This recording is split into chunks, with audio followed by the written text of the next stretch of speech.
Mais usuellement, quand on dit un book, c'est aussi d'ailleurs, c'est aussi le support. Tu sais, c'est des classeurs assez élégants, plutôt format A3, qui sont reliés un petit peu molletonnés, qui sont refermables, souvent avec des petits rivets, des petits machins, et avec une poignée, mais c'est des classeurs. Hein. Et donc, les élèves mettent là-dedans une compilation de leurs travaux qu'ils présentent en soutenance d'un entretien, etc., pour présenter une école. Moi, j'appelle ça un book, le document vierge qu'on vend, et aussi quand c'est rempli par l'élève. C'est la présentation du book. Et portfolio, c'est plutôt l'usage que j'en fais dans notre univers d'artistes là plus tard. Mais peut-être que vous avez un usage différent. Là, tu sais, il n'y a rien de vraiment académique là-dessus. Hein. C'est le catalogue de l'expo, point barre. Et donc, avec des éditions d'art, d'ailleurs, j'en ai pas mal, hein, de catalogues d'expo que j'achète.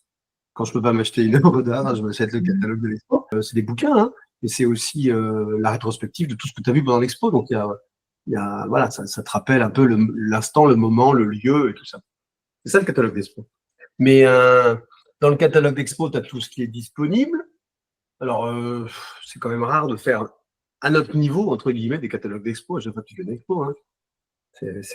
Ou alors tu fais une liste de prix, hein, c'est autre chose, ça s'appelle pas un catalogue. C'est la liste de tes œuvres avec les caractéristiques et le truc.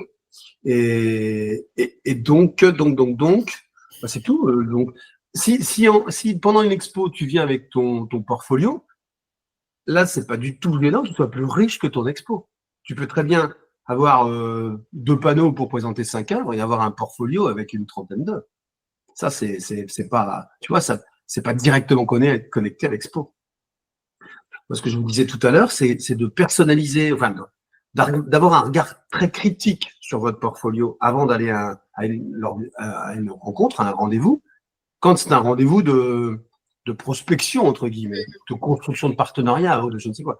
Là, voilà. Mais pour une expo, si tu as ton portfolio que tu mets à disposition, en consultation au public, eh ben, il n'est pas obligatoirement ultra connecté à ce que tu présentes.